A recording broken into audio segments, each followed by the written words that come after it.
Bom, e a gente segue por aqui agora falando de economia, porque enquanto o presidente Lula cumpre a agenda na Ásia, o vice-presidente Geraldo Alckmin, presidente em exercício, hoje deu uma declaração que chamou muita atenção. O vice-presidente está defendendo um novo método de se calcular a inflação, e a gente tem justamente a fala do vice-presidente. Alimento é muito clima. Se eu tenho uma seca muito forte, uma alteração climática muito grande, vai subir o preço de alimento.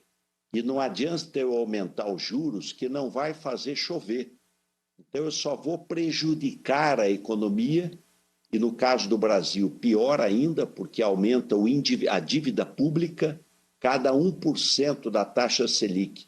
O impacto é de 48 bilhões na dívida, no pagamento da dívida, e também tiram energia, preço de barril de petróleo. Não adianta aumentar juros que não vai baixar o barril do petróleo. Isso é guerra, é geopolítica. Então, eles excluem no cálculo.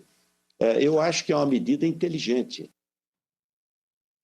Bom, Juliana Rosa já está aqui para comentar com a gente. Boa tarde, Boa Ju. tarde, Dri, tudo bom? Boa tarde para todos. Oi. Bom, o vice-presidente chamou de uma medida inteligente, diz que já é feito assim no Banco Central americano. Para alguns pareceu uma tentativa de maquiar a inflação, embora, em parte, o vice-presidente tem razão que numa canetada subindo os juros, você efetivamente não faz baixar preço de comida nem preço de combustível que é cotado internacionalmente. Mas a Ju apurou para a gente se é assim, desse jeitinho que ele falou mesmo, Ju. Eu estava conversando agora com alguns especialistas em inflação, eles falaram que nos Estados Unidos não é o núcleo de inflação o parâmetro para poder atingir as metas de inflação.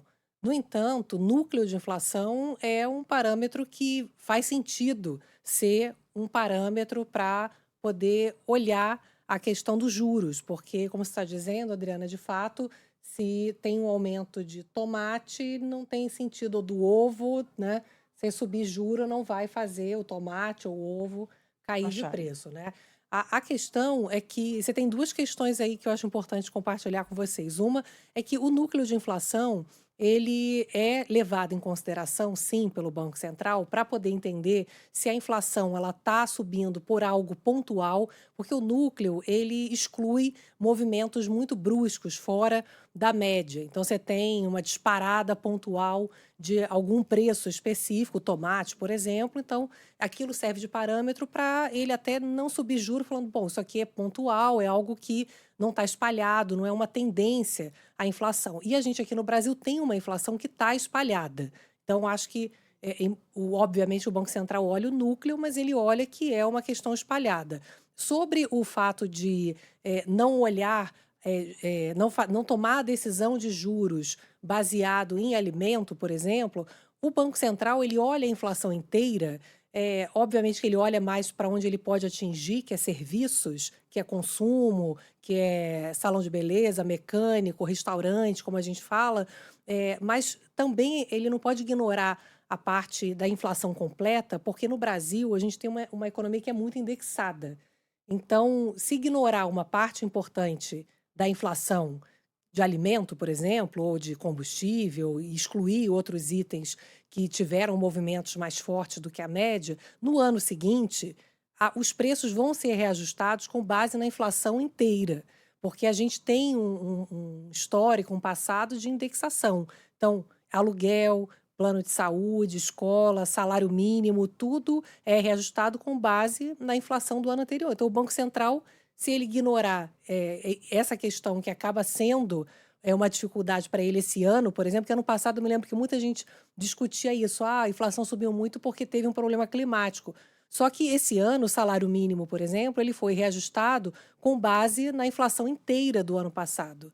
E aí o Banco Central olha e vê isso como uma pressão inflacionária. Então, o número fechado da inflação, ele acaba de alguma maneira, ele não vai ter efeito o juro sobre o alimento, mas o alimento ele compõe aquilo que é referência hoje para a inflação do ano anterior. Então, resumindo, Rodrigo, o que é importante é que, sim, o núcleo talvez seja uma medida que faça mais sentido quando você pensa em metas de inflação, mas isso tem que ser discutido dentro desses parâmetros. O que vai servir de de parâmetro para os reajustes do salário mínimo, os outros reajustes da economia, e isso tem que ser feita dentro de uma discussão que não é do Banco Central apenas, porque quem faz a meta é o Conselho Monetário Nacional, do qual faz parte a maioria do governo, que é Planejamento, Fazenda e o BC. Fazenda e BC. Ou Então, seja, é uma pode discussão ser mais feita ampla. a discussão, exatamente. É uma discussão relevante, mas não no momento em que a gente tem um problema de inflação alta. Que se tiver uma situação controlada, aí sim teremos um ambiente para se discutir isso. Tá certo, Ju. Enquanto isso, meta de inflação não estamos conseguindo ficar dentro dessa meta. Projeção que saiu hoje no Boletim Focus, só para a gente concluir, está acima da meta, né? Tá, a meta é 3%, com limite até 4,5%, e as previsões para esse ano estão 5,6%. Então, está muito acima. Então, mesmo excluindo o alimento, a gente tem uma inflação, de qualquer maneira, muito alta. A inflação de serviços está acima de 6%. Ou seja, a gente está fora da meta, mesmo se a metodologia que o vice-presidente hoje falou fosse já usada. Exatamente. Tá certo. Obrigada, viu, Ju? Obrigada. Até mais. Tchau, tchau. Tchau, tchau.